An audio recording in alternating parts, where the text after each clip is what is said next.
এটা ইন্ডিয়া বস, এখানে পরোটা বিক্রেতাও ওয়েব সিরিজে চান্স পায়। যে যাচ্ছে এক জায়গায় ইনভাইট আছে, আজকে ওয়েব সিরিজে হইচইতে। আর আইআইটি গ্র্যাজুয়েট সন্ন্যাসী হয়ে যায়। आईआईटी मुंबई से एरोस्पेस इंजीनियरिंग।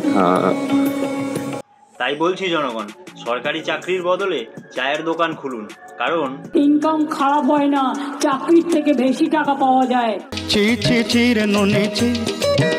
পার্থ বালু কেষ্ট সবাই পেল জামিন, সঞ্জয় রায় হলো বলির পাঠা, আর আসল রাঘব বোয়ালরা দিব্যি ঘুরছে নিঃস্বাধীন।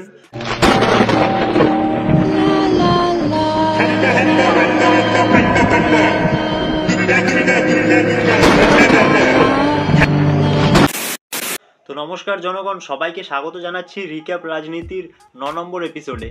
আচ্ছা ঠিক আছে। তো চলুন জনগণ, আর বেশি কথা না বাড়িয়ে আজকের চুলচেরা আলোচনা শুরু করা যাক। আরজিকর মেডিকেলে ধর্ষণ খুনের মামলায় সঞ্জয় রায়কে আমৃত্যু কারাদণ্ডের নির্দেশ দিল আদালত। হ্যাঁ, সঞ্জয় রায় তো প্রকৃত দোষী, আর এই সন্দীপ ঘোষ, টালা থানার ওসি বিনীত গোয়েল, এমনকি স্বয়ং পুলিশ মন্ত্রী, এনারা তো সব ধোয়া তুলসী পাতা।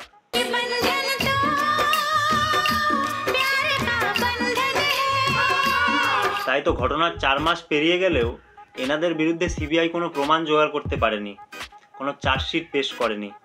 8 তারিখের রাতে বা 9 তারিখের কি হয়েছিল, কিভাবে ধর্ষণ এবং খুন করা হলো, সঞ্জয় রায়ের নাম রয়েছে এই চার্জশিটে, একমাত্র তাকেই কিন্তু এই চার্জশিটে অভিযুক্ত করা হয়েছে, অর্থাৎ তার নামে চার্জশিট। বাকি যে দুজন এই মামলায় গ্রেপ্তার হয়েছে তুমি জানো, সন্দীপ ঘোষ এবং অভিজিৎ মণ্ডল, তাদের নাম কিন্তু এই চার্জশিটে নেই। বাম আমলে ধনঞ্জয় আর এখন সঞ্জয়, দুক্ষেত্রেই ক্ষমতার জয় আর সত্যের পরাজয়। তিলোত্তমার মেইন সাসপেক্ট সন্দীপ ঘোষ জামিনে ছাড়াতে বাড়িতে ফিরে এসেছে। আমরা জানি তৃণমূল হেতার দলের ছেলে যতই চুতিয়া হোক তাকে ছাড়িয়ে নিয়ে চলে আসবে, কিন্তু বিজেপি কি করল? তার হাতে সেন্ট্রাল পাওয়ার থাকা সত্ত্বেও সিবিআই দিয়ে একটা লোককে শাস্তি দিতে পারলো না। বাংলা তথা ভারতের কোটি কোটি আন্দোলনকারীদের প্রচেষ্টায় জল না ঢেলে আমাদের ঘরের মেয়েটাকে জাস্টিস দিতে পারলো না। এবার বুঝতে পারছেন তো, এই দুই পার্টি ভেতরে ভেতরে কন্টিনিউ কিটি পার্টি করে চলে। এই পুরো ঘটনাটাই যে একটা সাজানো ঘটনা, বিজেমূলের সেটিং। যাদের এখনো এটা বুঝতে অসুবিধা হচ্ছে তারা একটা কাজ করুন, চায়ের দোকান খুলুন। গভর্নমেন্ট চাকরি করতে গেলে কতগুলো সিস্টেম আছে, ইন্টারভিউ কল করে, আপনাদের পরীক্ষা দিতে হয়, ইন্টারভিউ দিতে হয়, এদিকে লক্ষ্য রাখবেন। ভাইরা আমার, চিন্তা করার বা হতাশাগ্রস্ত হওয়ার কারণ নেই। একটা চায়ের দোকানে চা বিক্রি করলেও চা বিস্কুট ঘুগনি। এটা হলো শার্ক ট্যাঙ্ক আর এটা হলো চটি ট্যাঙ্ক, যেখান থেকে আমাদের মাননীয়া কিছুদিন পরই নতুন নতুন সব বিজনেস আইডিয়া দেন। চ্যাংরামো হচ্ছে এটা, একটা বলবার মতো একটা লিমিট লাগবে। একটা চায়ের দোকানে চা বিক্রি করলেও চা বিস্কুট ঘুগনি, ইনকাম খারাপ হয় না, চাকরির থেকে বেশি টাকা পাওয়া যায়। তা বলছি দিদি, এত কষ্ট করে পড়াশোনা করে যদি চায়ের দোকানই খুলতে হয়, তবে একটা কাজ করুন না, এই পিএসসির নাম বদলে টিএসসি করে দিন, টি সার্ভিস কমিশন। কি বলে? এটা মহা মুশকিল ভাই। তাহলেই তো বাংলার প্রত্যেকটা ঘর থেকে একটা করে চাওয়ালা প্রধানমন্ত্রী বেরোবে। আরে हम तो फकीर आदमी है, झोला लेके चल पड़ेंगे। একটা চায়ের দোকানে চা বিক্রি করলেও চা বিস্কুট ঘুগনি, ইনকাম খারাপ হয় না, চাকরির থেকে বেশি টাকা পাওয়া যায়। 3টে নাম আবার রিপিট করে দিচ্ছি: মনোজ পান্ত, রাজীব কুমার, মমতা বন্দ্যোপাধ্যায়। যেদিন চাকরি ছেড়ে চপের দোকান দেবেন, তার পাশে বসে আমরা ছাত্ররা বিপিনের দোকান নিয়ে দেবো। তার আগে এই ধরনের মিথ্যে কথা বললে মাইক বন্ধ করে দেওয়া উচিত। এই ধরনের মানুষকে সমাজের কলঙ্ক বলে আমি মনে করি। ডবল ডবল চাকরি হবে, ডবল ডবল শিক্ষা হবে। আমার কাছে 10 লক্ষ গভর্নমেন্ট চাকরি রেডি আছে। ওসব এখন ভুলে যান, এখন শুধু চায়ের দোকান করুন, চপের দোকান করুন, ঝালমুড়ির দোকান করুন, শুধু সরকারি চাকরির ফর্ম ফিল আপ করবেন না। কেন? কারণ তাতেও এখন থেকে 18% জিএসটি দিতে হবে। वाह मोदी जी वाह। আচ্ছা জনগণ, আপনাদের মনে আছে এনার কথা? বিজেপি ফাঁসিয়েছে, মোদি সব জানে, মোদি সব জানে। হ্যাঁ, ইনি আমাদের সেই সবার প্রিয় বালুদা। বালুকে অ্যারেস্ট করে অনেক কাজ করেছে। ও অ্যারেস্ট করেছে কিসের জন্য? যার নামে এত ভুরি ভুরি অভিযোগ রয়েছে। হলফনামা অনুযায়ী মাত্র 10 বছরেই জ্যোতিপ্রিয়র সম্পত্তি বেড়েছে 20 গুণ। 2021-এ জ্যোতিপ্রিয়র অস্থাবর সম্পত্তি 3,93,94,94,000 টাকা। 10 বছর আগে জ্যোতিপ্রিয়র অস্থাবর সম্পত্তির পরিমাণ ছিল 19,51,514 টাকা। সেও নাকি আর জামিন পেয়ে গেছে। আর শুধু তাই না, তিনি বিধানসভাতেও যাওয়া শুরু করে দিয়েছেন, আমাদের মাননীয় প্রিয় বালুদা। রেশন দুর্নীতি মামলায় 2023 সালে 27 অক্টোবর গ্রেফতার হওয়া রাজ্যের প্রাক্তন খাদ্য ও বনমন্ত্রী জ্যোতিপ্রিয় মল্লিক ওরফে বালু অবশেষে জামিনে মুক্ত। দীর্ঘ 1 বছর 3 মাস জেলে কাটিয়ে সোমবার বিধানসভায় দেখা গেল তাকে।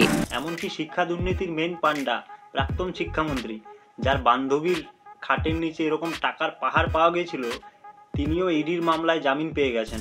ঠিক শুনছেন আপনি, পার্থ চ্যাটার্জিও জামিন পেলেন নিয়োগ দুর্নীতি মামলায়। যে মামলায় 2022-এর 23 জুলাই পার্থ চ্যাটার্জিকে গ্রেফতার করেছিল ইডি, সেই মামলায় সুপ্রিম কোর্ট জামিন দিল পার্থ চ্যাটার্জিকে।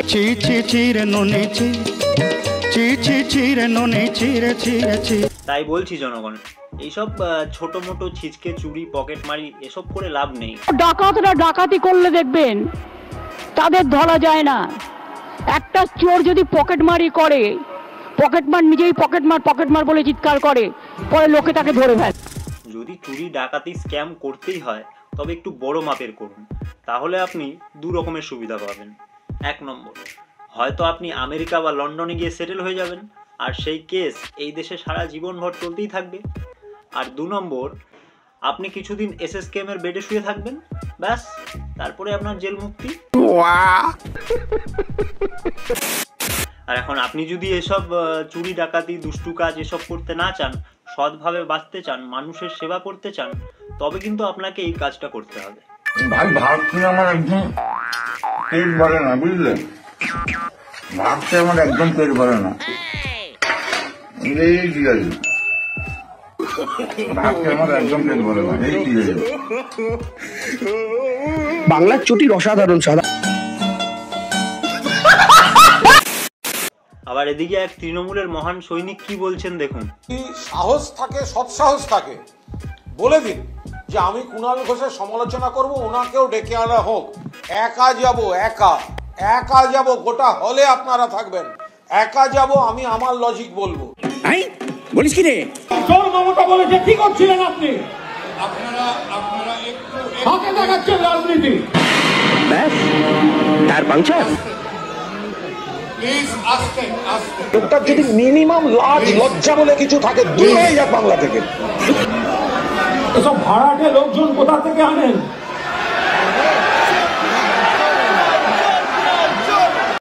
আমার চ্যাটার বাল, হ্যাঁ,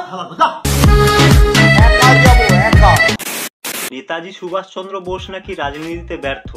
কি আজে বাজে কথা বলছেন? কিন্তু এই রাজনীতিতে একমাত্র সফল ব্যক্তিত্ব হচ্ছেন মমতা ব্যানার্জি। রাজনীতিতেও যদি দেখেন, খুব সত্যি কথা বলতে কি, খুব অপ্রিয় সত্যি, নেতাজি সুভাষচন্দ্র বসুও কিন্তু আলাদা দল নিয়ে তিনি দলীয় রাজনীতিতে সফল হতে পারেননি। তিনি একটা ঐতিহাসিক বিপ্লবী, স্বাধীনতা সংগ্রামী, তিনি নেতাজি, কিন্তু সংসদীয় রাজনীতিতে দল করে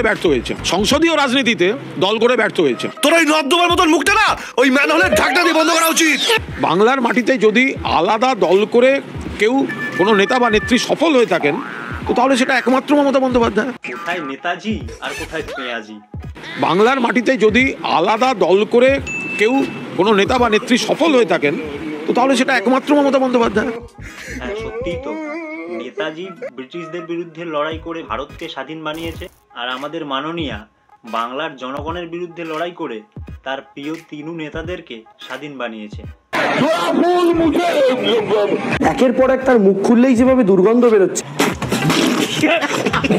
আর এতটাই স্বাধীন বানিয়েছে যাতে তারা স্টেজে উঠে মাতলামিও করতে পারে। মানে বুঝতে পারছি না আমি যে কেউ গালাগালি দিচ্ছে বাপ মা তুলে নাকি, আই ডোন্ট নো।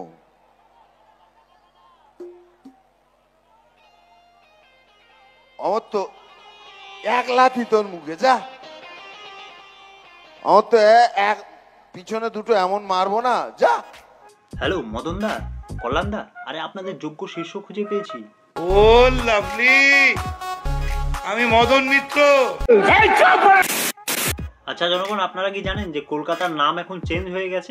বলেন কি? কলকাতার সিটি অফ জয় নয়, কলকাতা এখন দ্য সিটি অফ হেলে পড়া বাড়ির ফ্ল্যাট। এই রিপোর্টটা দেখুন। একদিকে কলকাতা থেকে হাওড়া একের পর এক বাড়ি হেলে পড়ছে, যেখানে নজরদারি নিয়ে প্রশ্ন উঠছে, যে ছবি ধরা পড়ছে দিকে দিকে বহুতল আতঙ্ক। কোথাও একের গায়ে আরেক বহুতল, কোথাও লোহার বিম দিয়ে দুর্ঘটনা এড়ানোর মরিয়া চেষ্টা। একেবারে বিভিন্ন জায়গার ছবি আপনাদের সামনে রেখেছি। তপসিয়া, বাঘাযতীন, ট্যাংরা, বরানগর, হাওড়া থেকে শুরু করে বেলঘরিয়া, বিধাননগর, বাগুইয়াটি, বিভিন্ন জায়গায় একই ছবি ধরা পড়ে। আর এই বিষয় নিয়েই আমাদের হাকিম বাবু পুরো কলকাতা পুরসভা যার পকেটে থাকে, পুরো পুরসভা আমাদের পকেটে, সে কি বলছে একবার দেখুন। এফআইআর তো নিশ্চয়ই হয়েছে, হেলে পড়া বাড়ি, তাহলে এফআইআর তো হবে। আমি হট করে হটকারি না, এটাকে স্ট্রাকচারাল স্টেবিলিটি রিপোর্ট নিয়ে ইঞ্জিনিয়াররা ঠিক করবেন, এটা মেয়র ঠিক করবে না, এটা ইঞ্জিনিয়াররা ঠিক করবে না। সব হেলে পড়া বিপজ্জনক নয়, যদি স্ট্রাকচারাল স্টেবিলিটি দিয়ে দেয় না, সব হেলে পড়া বিপজ্জনক নয়। হ্যাঁ সত্যিই তাই, হেলে যাওয়া বাড়ি মানে কোনো বিপজ্জনক নয়। বলেন কি? অবশ্যই তার আগে দেখতে হবে যে সেই বাড়িগুলো ঠিক কত মিলিলিটার হেলে গেছে, তাই না? গান্ডুরা কেন গাঁজা খায়?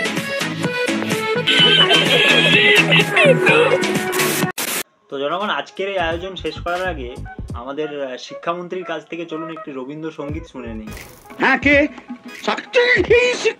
শিক্ষামন্ত্রী। এবার এডুকেশন মিনিস্টার বাস্তব খোদ নাটক করে, সিনেমা করে, গান করে, কবিতা বলে, অনেক কিছুই করে। তার কাছ থেকে তুমিও রবীন্দ্রসঙ্গীত গাও না? রোদ জ্বলা দুপুরে, সুর তুলে নুপুরে, তারপর এটা হাস্যকর। বাস থেকে তুমি যাবে নামতে, একটি কিশোর ছেলে, এক জোড়া কিশোর ছেলে, আচ্ছা এক জোড়া কিশোর ছেলে, তারা কেন দাঁড়িয়ে, সে কথা কি কোনোদিনও ভাবতে? কি গলা, কি গলা। মনে পড়ে রবি রায় কবিতায় তোমাকে একদিন কত করে ডেকেছি। আগ লাগা দি, আগ লাগা দি, আগ লাগা। একবার ডিপলি চিন্তা করতো, এটা কি মানা যায়? তো জনগণ, আজ এই রবি রায় পর্যন্তই থাক। সবার সাথে দেখা হচ্ছে পরবর্তী এপিসোডে। নমস্কার।